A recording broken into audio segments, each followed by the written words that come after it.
Համ իրան պատկերել եմ, համ չեմ պատկերել։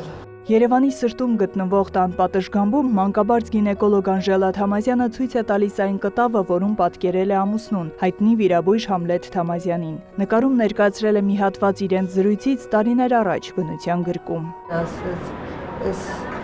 ես եմ, որ կասնստես էստեղ ու խոսես,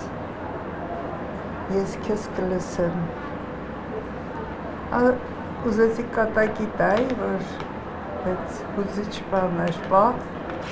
ասեցի, բայց ինչի հենց ես ծառը, հարար ծառ կա, ասեց, որտեղ ամենագեղեցիկը սա է։ Բժշկուհու այլ գործեր մի քանի օրով տեղափոխվել են Նկարիչների միություն։ Այստեղ Համլետ Թամազյանի հիշատակին նվիրված ցուցահանդես է բացվել։ Ներկայացված են ոչ միայն վիրաբույժի կնոջ, այլև գործընկերների աշխատանքները, դուստրը պատմում է։ Ծնողներիս հանդիպումը եղել է շուրջ 60 տարի առաջ, Կիսամերկ ծառի մոտ, որը գտնվում է Մատենադարանի կողքին, երբ որ ծնողներս դեռ ուսանողներ էին, եւ հենց այդ վարքյանից իրենց մեջ արթնացավ սերը, որը ընդհուպ մինչ այսօր տևում է, չնայած արդեն 15 տարի հայրս ներկա չէ երկրի վրա, բայց իր հոգին մեզ հետ է եւ ոգեւորել է այս գեղեցիկ ցուցահանդեսը կազմակերպելով։ Նրանց միավորում էր ոչ միայն բժշկությունը, այլև աշխարհը բացահայտելու հետաքրքրությունը։ Ճամփորդական հիշողությունները դարձել են կտավներ այն գույներով, որոնք ժամանակին տեսել են միասին։ Հայրիկս միշտ ասում էր, Անժելա, ձգտել եմ միշտ հասնեմ քեզ, մենք իրարից այսպես նշտարի ուսուսի տված աշխատել ենք, բայց ես ինչ արեցիր, այս մի հարցում չեմ կարող քեզ գերազանցել։ Եվ նկարների մեջ զետեղված են իրենց եւ սիրո, եւ դժվարությունների, եւ հայրիկի մահից հետո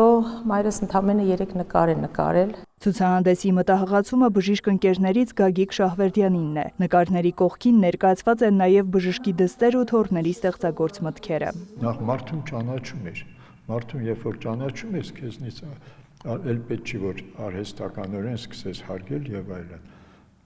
Մարդասերը քիչ ասել իր համար, ինքը մարդապաշտ էր։ Ստեղծել էր վիրաբույժների դպրոց, նրանք այնտեղ սնվում էին, այնտեղ մնում էին, հետո բարձր կուրսեցիները այնտեղ աշխատում վարձատրվում էին 90-ական թվերի սկզբներին։ Այս դիմանկարը ընկերներից Զուլումի ձեռքի աշխատանքն է։ Նրան չի հաջողվել ամբողջությամբ փոխանցել բժշկի խորաթափանց հայացքը, դրա համար այն պատկերել է ներքև ուղղված։ Իրենք ընկերություն էին անում 3-ով՝ Զուլումը, Ֆրունզիկ Մկրտչյանը եւ հայրս։ Շատերը գիտեն, որ հայրս փրկել է Ֆրունզիկի կյանքը, քանի որ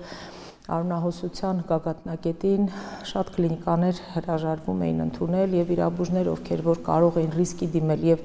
չփրկել հայտնի մեր սիրելի արտիստին, կարող էին կորցնել եւ այդպես ստացվեր, որ հենց իրենց ձեռքով էլ գնար։ Եվ հայրս գնաց այդ ռիսկի, արեց այդ վիրահատությունը եւ փրկեց Ֆրունզիկի կյանքը եւ նա եւս մի քանի տարի ապրեց։ Շատերի կյանք փրկած, շատերին ապրեցրած բժիշկը ցավոք ինքը չխուսափեց հիվանդությունից։ Կնոջ պատկերած այս կղզին Մոն Սեն Միշելը նրանց անմնացորդ սիրո ու հիվանդության դեմ պայքարի լուռ ապացույցն է։ Երբ հայրս քիմիոթերապիա էր ստանում Փարիզում, այն ժամանակ իրենք շատ էին գնում Մոն Սան Միշել կղզիի մոտ, քանի որ 1 ժամվա ընթացքում ջուրը կղզին սարքում է թերակղզի ու հակառակը, այդ հախուռն բնության խաղը, այդ էներգետիկան հայրիկին շատ օգնում էր, որ ավելի արագ ապաքինվի, ու ինքն էլ իր անհատականությամբ նման էր այս կղզին, մեծ օվկիանոսի մեջ ինքը իրոք կղզի էր, ժայռ էր, ու վրա հիմնվում էին շատ մարդկանց եւ հույսեր եւ առողջություն եւ մինչ այսօր հիշում են շատ շատերը։ Նման ցուցահանդեսներն ու Անժելա Թամազյանի հուշերը վառ են պահում բժշկի հիշատակը նրա ներկայությունը դարձնելով հավերժ։ Նարե Ոսկանյան, Դավիթ Մաչկալյան, լուրեր։